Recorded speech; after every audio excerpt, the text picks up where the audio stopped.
This is Gabe from CGRundertow, and when I used to go to the dentist, I obviously wasn't happy about it, but I was always excited to play the copy of Sonic they had on the Sega Genesis in the back. Now, over the years, there have been a lot of good Sonic games, and a few that weren't so good. And this started to dilute the original experience for all of the world's fastest Hedgehog's devoted fans. Fortunately, more often than not, this game falls into the former category. This is Sonic Heroes for the GameCube. Now, I was always more of a Nintendo guy growing up, but I could see the appeal that Sonic could have to his fans. Sonic is supposed to be ridiculously fast, and Sonic Heroes does a really good job of portraying this. At times, it can actually be difficult to control the Hedgehog, but after a while, you'll start to get the hang of it. Along with Sonic, you have Tails and Knuckles to control, unless you pick one of the other teams, in which case, well, everything changes. But it's called Sonic Heroes. I'm gonna be Sonic, and I'll assume that the rest of you will as well. Sonic Heroes does have some problems with combat, but they're minor. Instead of letting you direct your attacks in a specific direction, the game forces you to walk onto targets after you hit the B button. Actually, I wouldn't even really call it a problem, it's just like another jump to the learning curve. Speaking of learning curves, Sonic Heroes is not a very hard game, but that really isn't a bad thing. At times, the game plays out more as a movie, so it helps that Sega didn't stress the difficulty. Boss fights, on the other hand, can be a little more challenging.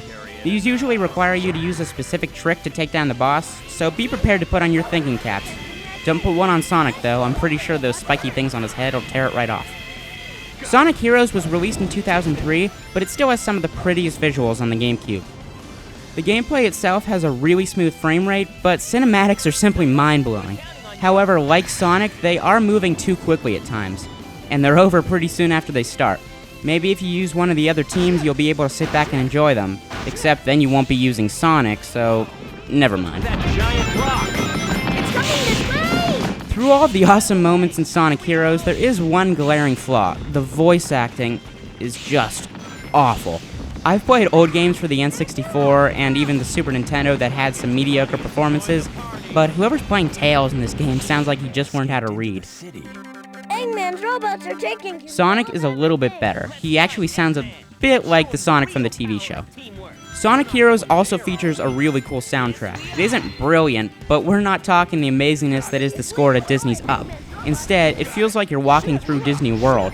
It's very upbeat, and it makes you want to spend a few hours waiting in line. Wait a minute, maybe this is the soundtrack they play at Disney World.